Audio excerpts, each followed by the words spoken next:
오늘은 승리의 공식 나의 힘 빼기 99%라는 제목을 가지고 하나님 말씀 증거하겠습니다. 드디어 오늘 이제 지난주에 이어서 기드온이 실제로 승리를 향해서 전투의 현장으로 나아가는 과정이 오늘 본문에 나와 있습니다. 기드온은 하나님이 함께 하신다라는 징표를 받았어요. 지난주 말씀에 보면 지난주에 그런 징표를 다 받았습니다. 그래서 하나님이 내가 너랑 함께 하니까 전쟁을 하러 가.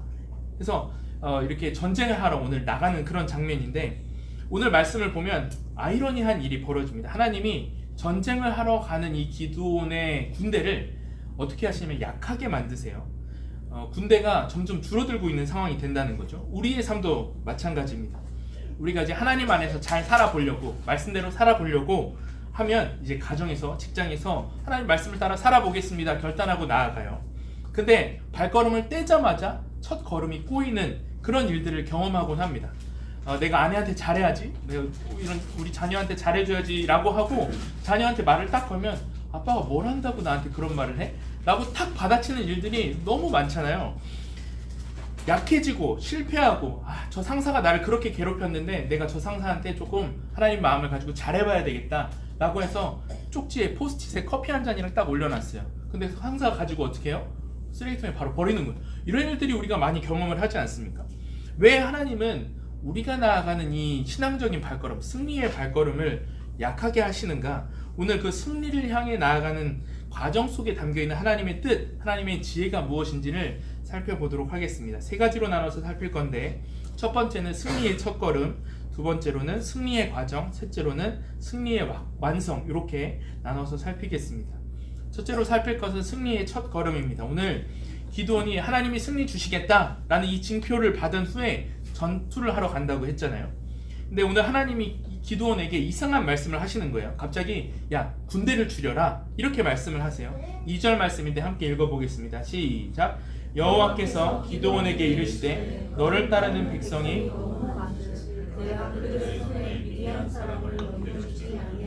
하나님 보십시오. 하나님 보십시오. 적이 훨씬 더 많습니다. 지금 전투를 하러 가려면 이 정도 군인으로, 이 정도 전투력으로는 우리가 이길 수 없습니다. 절대 이게 많은 게 아닙니다. 그런데 하나님 뭐라 하냐면 많다는 거예요. 많다.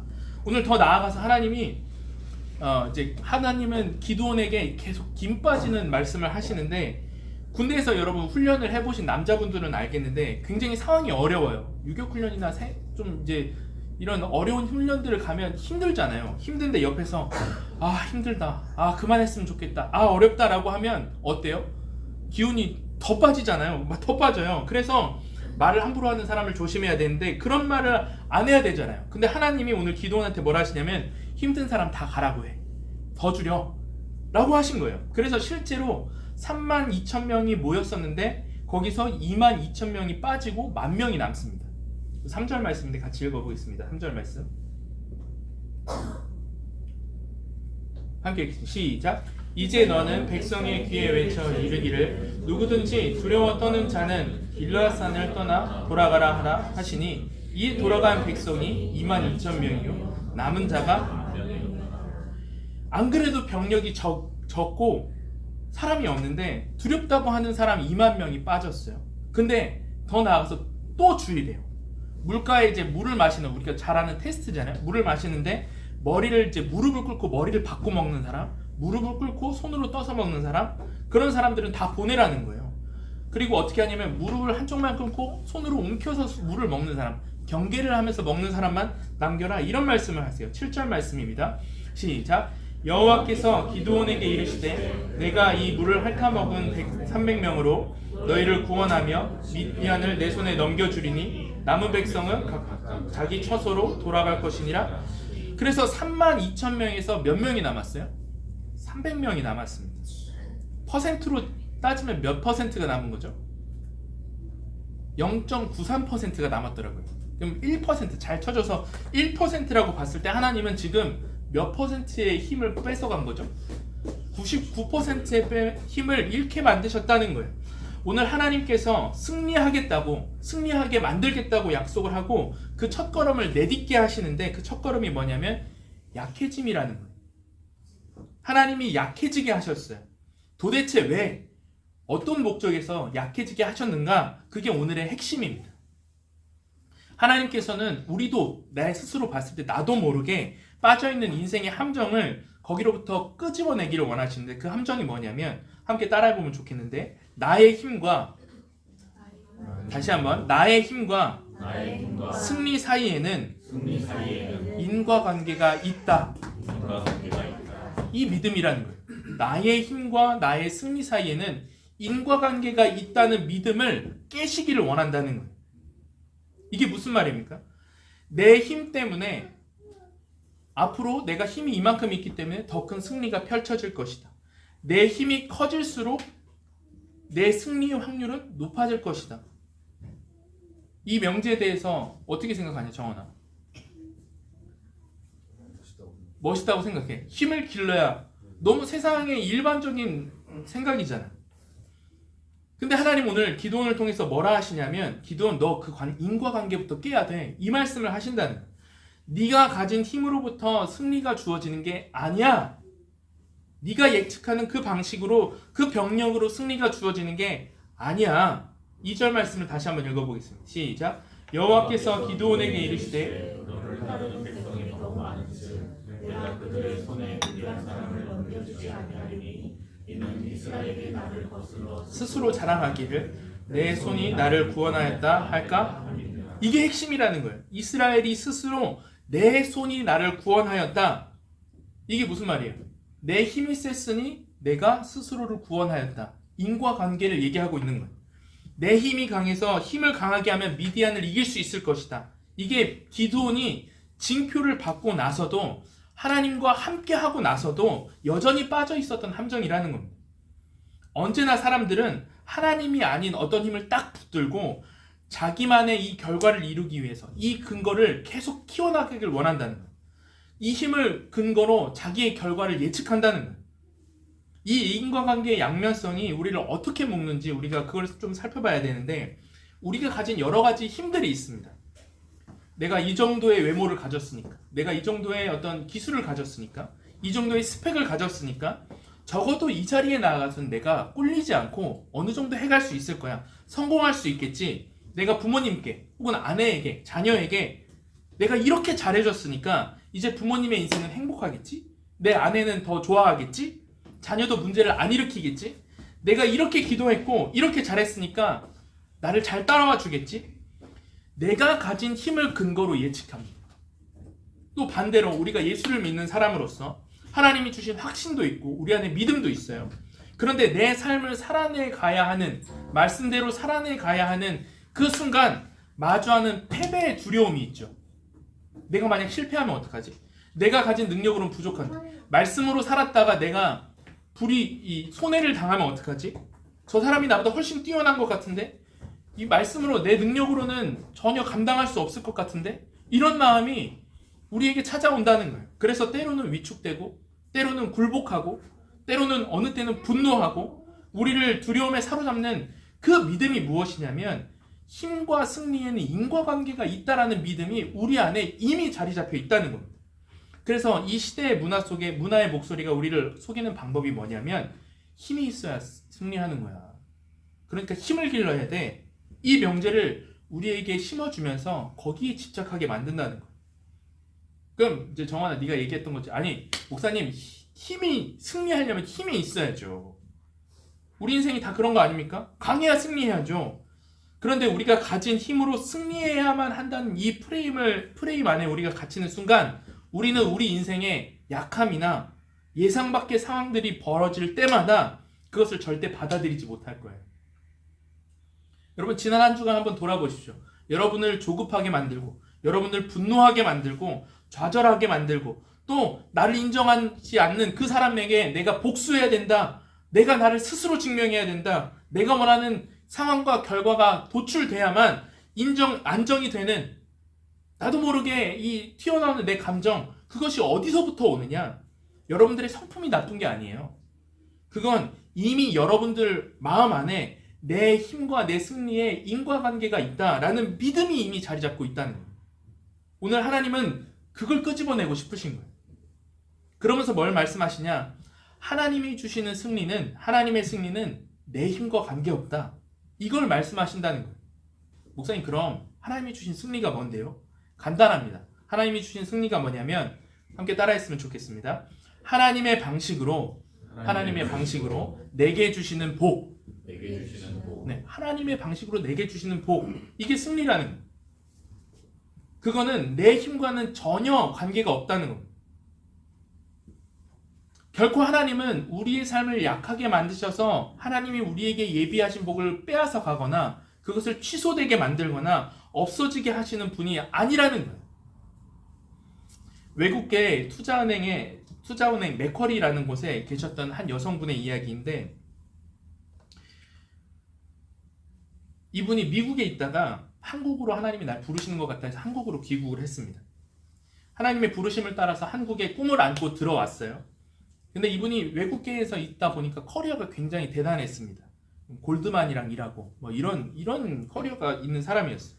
그러니까 거기 탑클래스랑 막 놀다가 한국에 와서 결혼하고 내가 있는 이 커리어를 가지고 계속 내가 사회에도 헌신하고 또 내가 일을 하면서 벌어먹고 살아야 되겠다. 그리고 교회 사역도 열심히 해야 되겠다. 근데 오자마자 문제가 생겼습니다. 대기업에 들어갔는데 특징이 뭐냐면, 그때 당시에 우리나라 대기업의 여성분들이 일을 할 때 어려운 게 뭐냐면 이제 순혈주의도 있고 외국에서 왔다고 하니까 곱게 보지 않는 시선들이 있잖아요. 그리고 여자인데 40대인데 아직 결혼을 안 했어요. 그러니까 진급을 안 시키는 거예요. 가장 큰 문제가 뭐냐면 결혼을 안 하면 팀장이라는 자리까지 올라갈 수가 없는 거예요. 승진이 안 됩니다. 막히기 시작하는 거죠. 좋은 커리어를 다 버리고 왔는데 안 되기 시작해요. 약해지기 시작합니다. 커리어는 화려하고 능력도 좋은데 결혼을 안 했다는 이유만으로 그런 거예요. 그러면 여기에서 승리는 무엇입니까, 여러분? 이 여성이 취할 수 있는 승리의 방법, 빨리 결혼을 해서 팀장을 다는 거잖아요. 결혼을 빨리 해야 직장도 지켜주고 가정도 지켜주고. 근데 만남마다 잘 안 됐어요. 그래서 이직을 해야 되나 이렇게 고민을 하면서 기도를 했더니 마음속에 하나님이 옮기지 않았으면 좋겠다는 마음을 계속 주시는 거예요. 너 계속 거기 있어라. 아니 뭘 계속 있어요. 여러 이직의 기회가 올 때마다 기도해봤는데 그냥 있으라는 마음이 계속 있는 거예요. 그래서 10년을 있습니다. 10년 동안 있습니다. 이분이 10년 후에 그 기업에서 가장 중요하고 가장 잘 나가는 가장 중요한 거래처를 다루는 해외 파견직으로 홍콩으로 가게 됩니다. 거기가 제일 좋은 자리거든요. 마침내 인정을 받았다는 거죠. 아무도 할 수 없는 일을 이분이 하기 시작해요. 근데 중요한 건 뭐냐? 10년을 참았더니 뭐 잘 버텼더니 잘 됐더라, 버텨라, 이런 메시지가 아니고 내 힘과 내 승리 사이에는 인과관계가 없었다는 거예요. 승리의 모습이 내가 예측하는 것과 달랐어요. 내 인생에 생각하는 승리의 방식은 뭐냐면, 내가 이 회사에서 나를 결혼을 안 하면 진급을 안 시키니까 팀장을 달기 위해서 결혼을 하고 그렇게 해야 승리할 줄 알았어요. 근데 이분은 아직도 결혼 안 했습니다. 아직도 싱글이에요. 근데 이분이 하나님의 그 인도하심을 경험하고 체험하고 나아가면서 뭐라 그러냐면, 아니야, 나를 향한 하나님의 계획이 내 생각과 내가 원하는 승리와 다를 수 있어. 내가 향한 내 계획과 다를 수 있어. 이렇게 고백을 한다는 거예요. 이전까지는 내가 결혼을 못해서 팀장을 달지 못한 것이 아픔이고 상처고 어려움이었어요. 하나님이 나를 이렇게 약해지게 하시면서 내 승리를 다 빼앗아 가시는 줄 알았어요. 근데 하나님이 주신 승리를 경험하면서 이분의 마음이 자꾸 어떻게 변하냐면, 내가 생각하는 것과 하나님이 디자인한 것이 다를 수 있어. 그래서 이분이 아직 싱글이에요. 만남에 대한 생각도 있어요. 근데 인과관계를 끊어내는 하나님과의 이 만남 속에 이제는 내 인생 전체를 품고 그것을 바라보면서 기대와 소망으로 내가 원하는 것이 이루어지지 않을 때에도 그것을 넉넉하게 바라볼 수 있는 마음의 힘과 여유가 생겼다는 거예요. 그게 기쁨으로 받아들여지게 되더라는 겁니다. 오늘 저와 여러분들에게 핵심은 이거예요. 하나님이 주신 승리는 내 능력과 관계가 없다는 거예요. 가정의 상황과 관계 있는 게 아닙니다. 상황 때문에 결코 하나님이 우리에게 주시기로 한 그 승리가 막히거나 취소될 수 없다는 것. 하나님은 승리를 빼앗아 가시는 분이 아니라 이미 다 주셨다는 것. 그러나 하나님이 왜 이 승리의 첫걸음 과정에서 우리에게 약해짐을 경험하게 하시는가? 야, 고난 좀 당해봐, 고생해봐, 이게 아니라 인과관계를 끊는 게 먼저 승리의 첫 걸음이라는 겁니다. 그럼 두 번째 살필 것은 승리의 과정입니다. 하나님은 약해지는 상황에서도 우리가 승리를 향해 지속적으로 나아갈 수 있도록 두 가지를 주시는데, 첫째로는 확신을 주시고 두 번째로는 전략을 주십니다. 뭘 주신다고요? 네, 확신과 전략을 주신다. 첫 번째로는 확신을 주신다는 건데, 하나님이 내 힘과 승리의 인과관계를 깨신 다음에 하시는 일이 뭐냐면, 이제 내가 너한테 인과관계를 깼으니까 네 힘으로 한번 버텨봐, 네가 승리까지 한번 나아가봐, 이렇게 하지 않으시고 확신을 주신다는 거예요. 이 확신을 주신다는 게 굉장히 애매한데, 이 확신은 뭐냐면 승리까지 나를 이끌어가게 하는 원동력, 동력이 확신이라는 거예요. 오늘 기드온이 계속 불안해하니까, 300명 데리고 전쟁해야 되니까 불안하잖아요.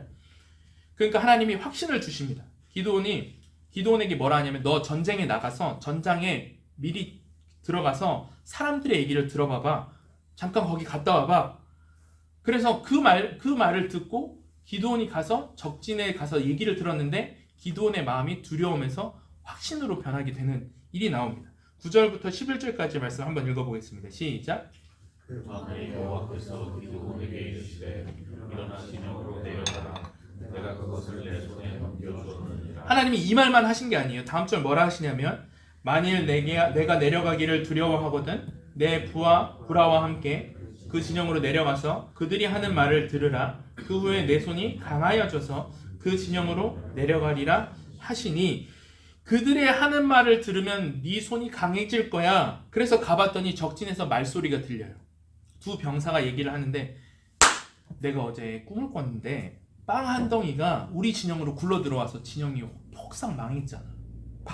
박살이 났잖아. 그게 분명 기드온일 거야. 하나님이 기드온을 통해서 우리 진영을 망하게 하실 거야 라는 이야기를 적군의 입을 통해서 듣게 하세요. 사람들이 두려움에 빠져 있다는 걸 기드온이 알게 됩니다. 그러면서 기드온이, 하나님이 내게 승리 주셨구나, 두려움에서 확신을 가지고 내가 전쟁하러 가야 되겠다 라고 결심을 합니다.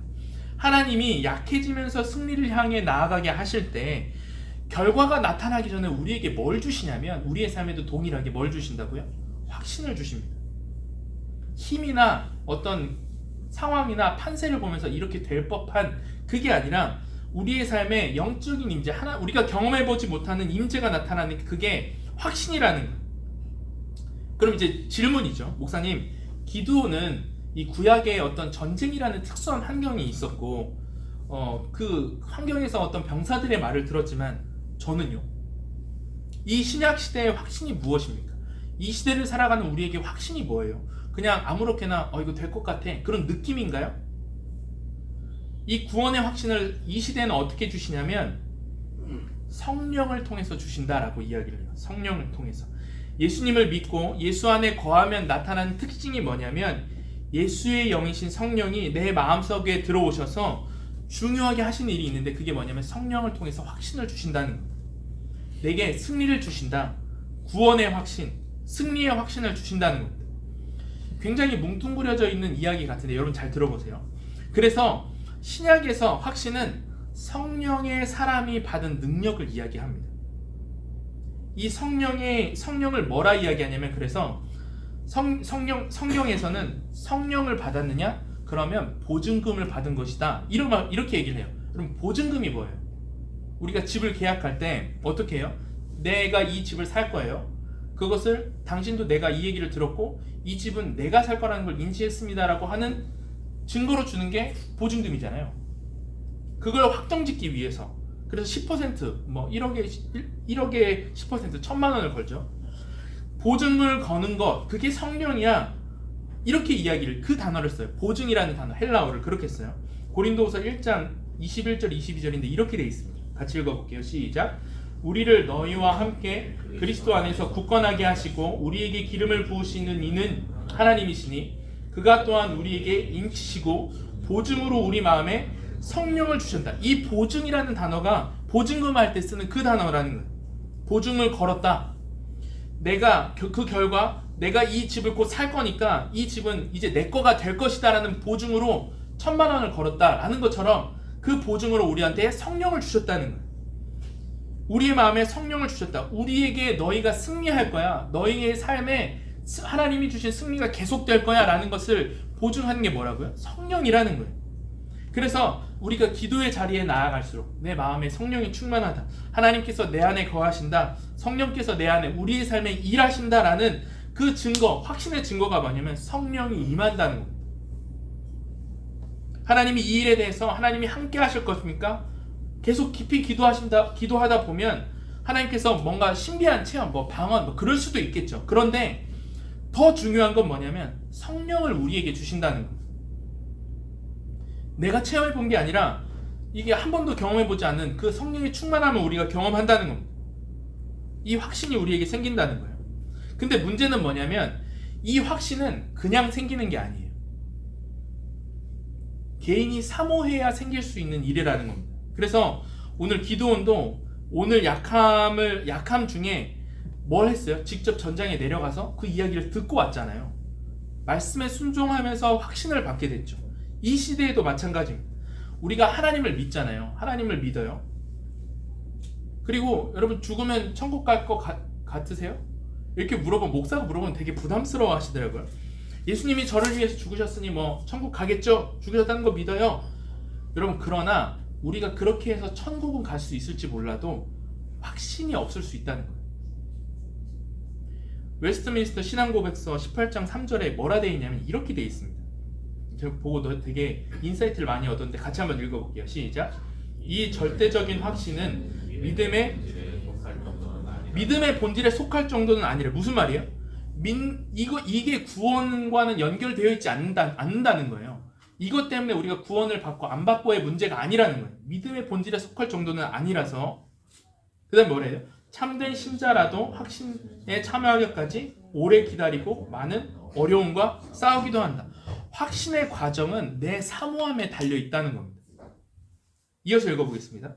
그러나 그는 하나님께서 자기에게 값없이 주시는 것들을 성령으로 알게 되어 비상한 계시 없이도 일상적인 수단을 적절하게 사용하여 확신에 이를 수 있다. 이어서 읽겠습니다. 그러므로 자기의 부르심과 택하심을 확인하려고 최대한 힘쓰는 것은 모든 사람의 의무이다. 오늘 이 고백이 하는 말이 뭐냐면 우리가 당신은 구원의 확신이 있습니까? 라고 물어보면 우리나라 사람들은 어떻게 받아들이냐면 너 천국 갈 수 있겠냐? 이 말로 자꾸 받아들여요. 그러면 애매해져요. 여기서 죽어본 사람이 누가 있습니까? 예수님이 나를 위해서 죽으셨다는데 나는 아직 죽음이 멀리 있거든요. 그럼 그래요. 근데 또 아니라고 하긴 또 찝찝하니까 네, 천국 갈 것 같아요. 이건 그냥 믿음이에요. 구원의 확신은 뭐냐면 성령이 주시는 그것인데 구원의 확신은 뭐냐면 죽어서 받는 게 아니라는 거예요. 구원이 지금 내 일상에 임하고 있느냐 이 확신이 있냐는 거예요. 그 확신이 어디로부터 나오냐? 성령이 내게 주신다는 겁니다. 여러분 구원의 확신이 있으십니까? 여러분들의 삶을 하나님이 인도하시고 통제하시고 그 삶의 과정들을 내가 지금 대학 수능을 몇 점 해서 대학에 어디 갔든 그것과 상관없이 내 능력과 상관없이 여러분들의 삶에 예비해 놓으신 하나님의 그 길이 있고 그것을 통해 우리에게 생리를 예비하셨다는 그것이 있냐는 거예요. 그것을 확인하는 정말 중요한 수단이 뭐냐? 성령. 아까 얘기했듯이 비상한 계시 없이도 크게 이렇게 뭔가 방언기도 하고 그런 거 없이도 우리의 삶에 그것들을 통해서 우리의 삶을 주신다는 거예요. 그러면 무엇을 통해서 그걸 주시냐? 우리 삶에는 세 가지 정도 있는 것 같은데 말씀, 기도, 사랑 이 세 가지 정도의 수단이 있는 것 같아요. 내가 이 구원의 확신, 오늘 나의 삶에 내가 구원을 받고 있다는 걸 우리가 어떻게 확인하냐면 말씀, 기도, 사랑 이 세 가지 정도라는 거예요. 예배 시간이 그런 시간 아닙니까? 말씀을 듣는 거. 우리가 만나는 가정 안에서 내 아내와 내 남편과 만나면서 하나님이 우리 가정을 구원하셨구나. 내 자녀를 만나면서 기도하면서. 그래서 여러분 예배를 드릴 때 조심해야 될 게 뭐냐면 내가 생각지도 못하게 사단은 우리의 예배를 방해하길 원해요. 여러분 찬양하는 게 쉽습니까? 오늘 이제 처음 오신 분들이 있으니까 이 처음 온 교회에서 입을 열어서 찬양하는 게 도통 쉬운 일이 아니거든요. 아니잖아요. 저만 그런 거 아니죠? 이 기도를 하는 게 쉽지 않아요. 내 자리에 앉아서 목사도 앉아서 기도하다 보면 졸아요. 의도적으로 그래서 내뱉어야 됩니다. 의도적으로 오늘 얘기했듯이 힘써서 소리를 내서 기도하고 소리를 내서 찬양하고 그렇게 해야 된다는 거예요. 여러분 이게 굉장히 무서운 게 믿지만 확신을 잃게 만들면 모든 활력이 떨어집니다. 그래서 오늘 웨스트민스터 뒤에 한 번 더 이어서 읽어보면 이렇게 돼 있어요. 한번 읽어볼게요. 시작. 그것에 의하여 성령 안에서 평안과 기쁨으로 하나님께 대한 사랑과 감사로 순종의 의미에서 강함과 행함으로 자기 마음을 넓혀야 한다.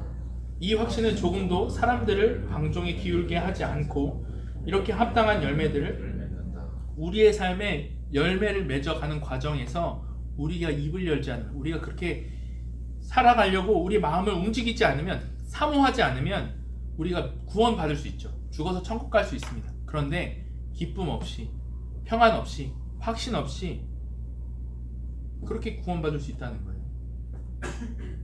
오늘 보십시오.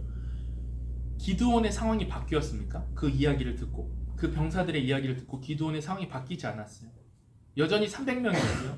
여전히 모리아와 같은 미디안의 군사들이 있었어요. 근데 왜 그 상황이 기드온의 눈에 바뀌었습니까? 확신으로 강함과 활기로 활기참으로 기쁨으로 평안으로 바뀌었다는 거예요. 확신은 그래서 오늘 그냥 생기는 게 아닙니다. 믿음의 본질에 속할 정도는 아니라서 이건 사모하는 사람만 받을 수 있는 거예요. 여러분 한번 여쭙고 싶어요. 여러분 성령을 보증으로 받으셨습니까? 성령의 함으로부터 시작하는 것, 이게 우리의 삶의 승리의 첫 걸음이라는 겁니다.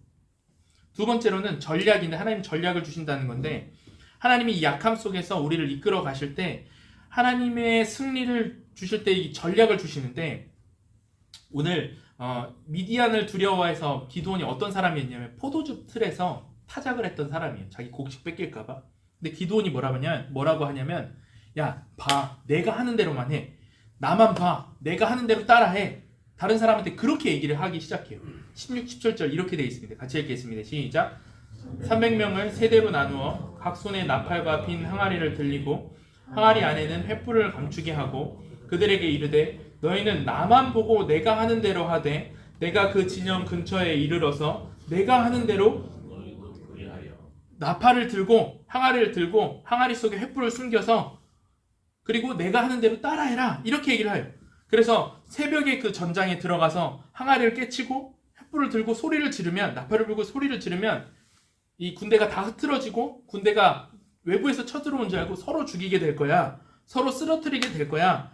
자기가 생각했던 32,000명이 있었을 때의 전략과 전혀 다른 전략이 스스로의 입에서 튀어나오기 시작했다라는 겁니다. 21절, 22절인데 제가 읽어드릴게요.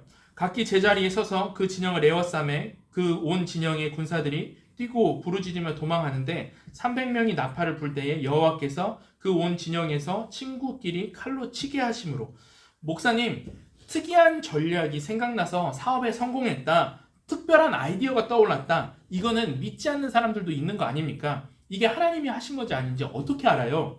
그럴 수 있죠. 오늘 기드온의 아이디어가 그럴 수 있죠. 일반 사람들도 갑자기 해결하는 방법, 특별한 어떤 그런 것들을 생각하곤 합니다. 그런데 오늘 이 기드온의 고백이 하나님께로부터 온 전략이었다는 걸 우리가 어떻게 할 수 있느냐? 그건 자기가 아는 거예요. 왜 알아요? 내가 확신 가운데 그 하나님의 그 주신 확신 가운데 그 걸어간 길에서 발견하게 된 아이디어이기 때문입니다. 그래서 본인이 아는 거예요. 어떻게 기드온이 이것이 하나님으로부터 왔다는 걸 알 수 있었느냐? 기드온이 군대를 모아서 이겼으면 자기가 한 아이디어라고 생각했겠죠. 그런데 확신 가운데 군대를 줄이라고 하시길래 줄이고 더 줄이고 돌아가라고 두려운 사람 돌아가라고 하길래 다 돌려보내고 그 약해지는 상황에서도 말씀을 따라 걸어오면서 생각난 아이디어이기 때문에 이거 내가 생각한 거 아니구나. 하나님이 나에게 주신 아이디어구나. 이렇게 고백할 수 있었다는 거예요. 그래서 오늘 기드온이 되게 특이한데 하나님이 주신 확신 속에 걸어가면서 아이디어를 얻게 된 사람은 자꾸 어떤 얘기를 하냐면 자기 이름을 넣어요. 이거 내가 했어. 이렇게 얘기한 다음에 뭐라 하냐면 근데 하나님이 하셨어. 이렇게 얘기를 한다는 거예요. 확신 속에 걸어간 사람은 오늘 자꾸 기도원이 어떻게 고백하냐면 내가 했다. 근데 하나님이 하셨다. 이 하나님의 이름을 자꾸 붙이려고 한다는 거예요. 18절과 20절 말씀인데 같이 한번 읽어보겠습니다. 시작. 나와 나를 따르는 자가 다 나팔을 불거든 너희도 모든 진영 주위에서 나팔을 불며 이르기를 여호와를 위하라 기도원을 위하라 하라. 여호와를 위하라 기도원을 위하라 두 가지가 나온다는 거예요. 20절 보십시오. 시작. 세대가 나팔을 불며 항아리를 부수고 왼손 회포를 들고 오른손에 나팔을 들어 불며 외쳐 이르되 여호와와 기드온의 칼이다 하고 자꾸 여호와와 기드온이 같이 나타나요. 두 개를 자꾸 같이 얘기한다는 거예요. 왜일까요? 이건 성경을 체험으로 읽어본 사람만이 할 수 있는 거예요. 하나님이 주신 전략을 체험한 사람의 고백이 뭐냐면 내가 했어. 근데 하나님이 하셨어. 이렇게 얘기를 할 수밖에 없다는 거예요. 우리가 지난달에 다니엘 기도회를 했을 때 나왔던 분이 있는데 손정희 장로님이라고 여러분 기억하세요? 보신 분들 있죠? 이분이 누구냐면 와플대학 대표예요. 와플대학 한 번쯤 먹어보셨죠? 여자 장로님이거든요. 이분이 간증을 하면서 자기가 뭐 붕어빵 어려운 시기에 붕어빵 팔게 되면서 붕어빵에 팥 넣고 팔다가 뭐 배고파서 고구마 갖고 온 거 조금 넣어서 팔고 치즈도 넣고 뭐 이렇게 하면서 그런 걸 만들기 시작했대요. 그분이 제일 처음으로 하셨다라고 이야기를 하더라고요. 근데 이분이 정말 뭐라고 얘기하냐면 내가 정말 기도하면서 만들었다고. 그러면서 뭐라고 얘기하냐? 하나님이 제게 주신 붕어빵이라는 거예요. 아니 붕어빵이면 붕어빵이지. 무슨 붕어빵에 하나님이 있어요. 그럼 붕어빵 누가 만들었어요? 하나님이 만들었어요? 아니죠. 그 장로님 손정희 씨가 만든 거잖아요. 근데 아니에요. 오늘 뭐라 해요? 여호와와 기드온의 칼이다. 이분은 뭐예요? 여호와와 손정희 붕어빵이다. 이렇게 되는 거예요. 하나님이 내게 주신 붕어빵이다. 여러분 삶에 그런 거 있으십니까? 이게 전략이에요. 어떻게든 이런 사람들은 하나님의 이름을 같이 넣고 싶어요. 이게 재미입니다. 우리의 삶에 나 집 샀어. 이게 아니라 하나님이 집 그쪽으로 옮기게 해주셨어. 물론 이게 또 뭐 사회적인 간단한 예지만 하나님께서 주시는 확신 가운데 걸어갈 때 신앙의 재미가 나와요.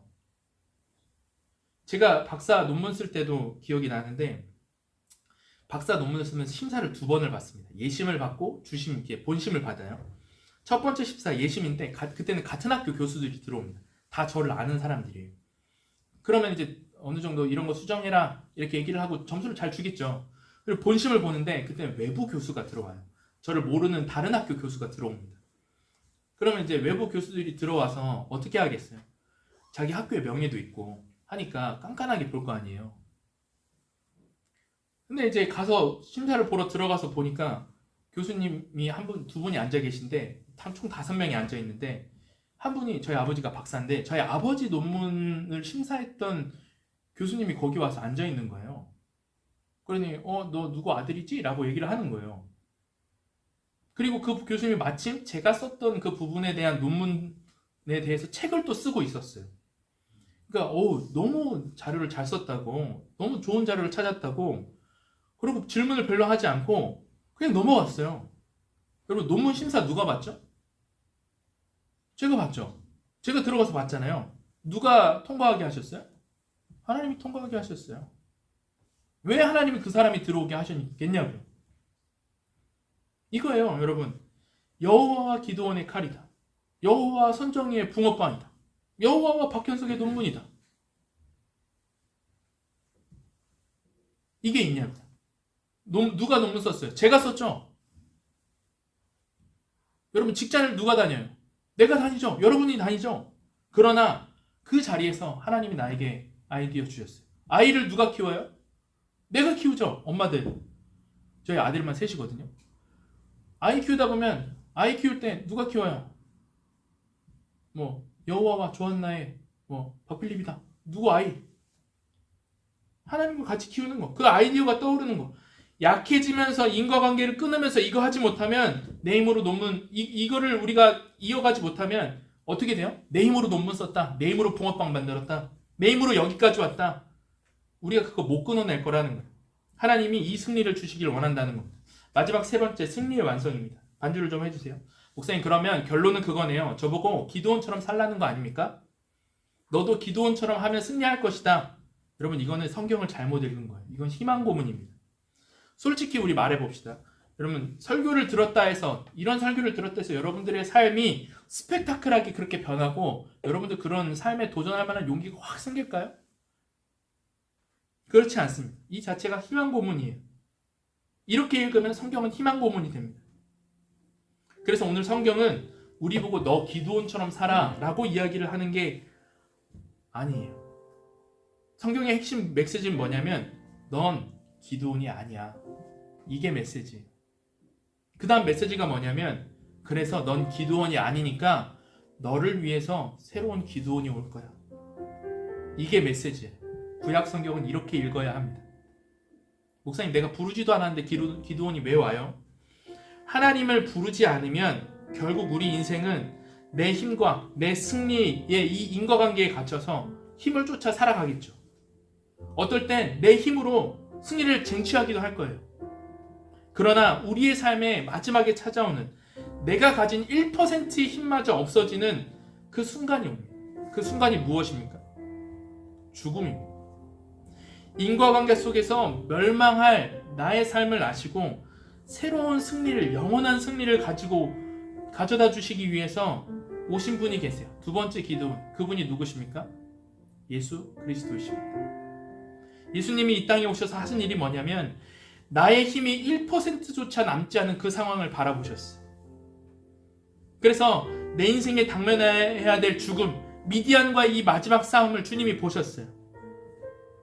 그런데 이 죽음 앞에서 멸망할 이 죽음을 해결하시기 위해서 예수님이 어떻게 나아가셨는가? 오늘 기드온과 똑같이 나아가십니다. 확신과 전략으로 약해지면서 주님이 승리와 가까워지셨어요. 하나님이 주실 승리가 있다는 걸 약해지면서 그렇지만 그 안에서 전략과 확신을 가지고 그 길을 걸어가셨어요. 고린도후서에 그것을 명확하게 보여주는 본문이 있는데 13장 4절입니다. 이렇게 되어 있습니다. 같이 읽겠습니다. 그리스도께서 약하심으로 십자가에 못 박히셨으나 하나님의 능력으로 살아계시니 우리도 그 안에서 약하나 너희에 대하여 하나님의 능력으로 그와 함께 살리라. 그리스도께서 이 땅에 오셔서 승리를 주시기 위해서 걸어가셨던 첫걸음이 무엇이었습니까? 약해지심이셨어요. 그렇다면 우리도 알 수 있는 거예요. 성경은 지금 우리 보고 기드온처럼 살라는 게 아니에요. 예수님 안에서 그 약해지심을 통해서 그 능력으로 살아계신 십자가의 그 구원을 우리에게 이루어 주셨듯이 그것을 통해서 우리 안에 새로운 길이 열렸듯이 오늘 내가 주님을, 예수님을 그리스도로 받아들일 때 우리 시선이 어떻게 바뀌는가? 아, 이제 내 삶은 내 힘과 내 승리의 인과관계 때문에 살아가는 존재가 아니라 이 인과관계를 벗어나도 나는 여전히 안전한 존재구나. 이 확신이 생긴다는 거예요. 나는 내일도 출근하고 여전히 내 미래의 전망, 우리 가정의 전망, 경제적인 상황 이런 거 다 안 좋고 아까 그 미국에 오신 그 미국 여성분처럼 뭐 남녀차별, 순혈주의, 외모로 따지는 여러 가지 상황 속에서도 우리가 예수님께서 약해지심을 통해 전략과 확신을 받고 우리에게 구원을 주셨다면 우리가 십자가를 바라볼 때 우리의 삶에도 그 구원이 동일하게 이루어질 걸 확신할 수 있다는 거예요. 그래서 그분이 그렇게 사심으로 내 이름으로 했다. 그러나 여호와가 하셨다. 이걸 우리가 확신할 수 있는 거예요.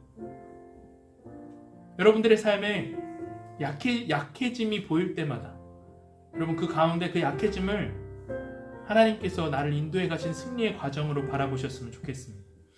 여러분들이 속상하고 여러분들이 마음이 무너질 그 상황에서도 하나님이 이 약함을 통해서 나에게 전략을 주시고 확신을 주시길 원하십니다. 여러분들의 가정에서, 여러분들의 회사에서 십자가를 의지하고 나아가는 여러분들이 되실 때 그것이 단순히 약해짐으로 끝나는 것이 아니라 그것이 여러분들의 승리로, 여러분들의 강함으로, 여러분들의 인도하신 하나님의 손길을 경험하는 놀라운 역사로 인도되어질 줄 믿습니다. 그래서 하나님께서 승리하게 하셨다 고백하는 저와 여러분들이 되기를 주님의 이름으로 축원합니다. 우리 함께 약할 때 강함 대신에 찬양하고 기도하겠습니다.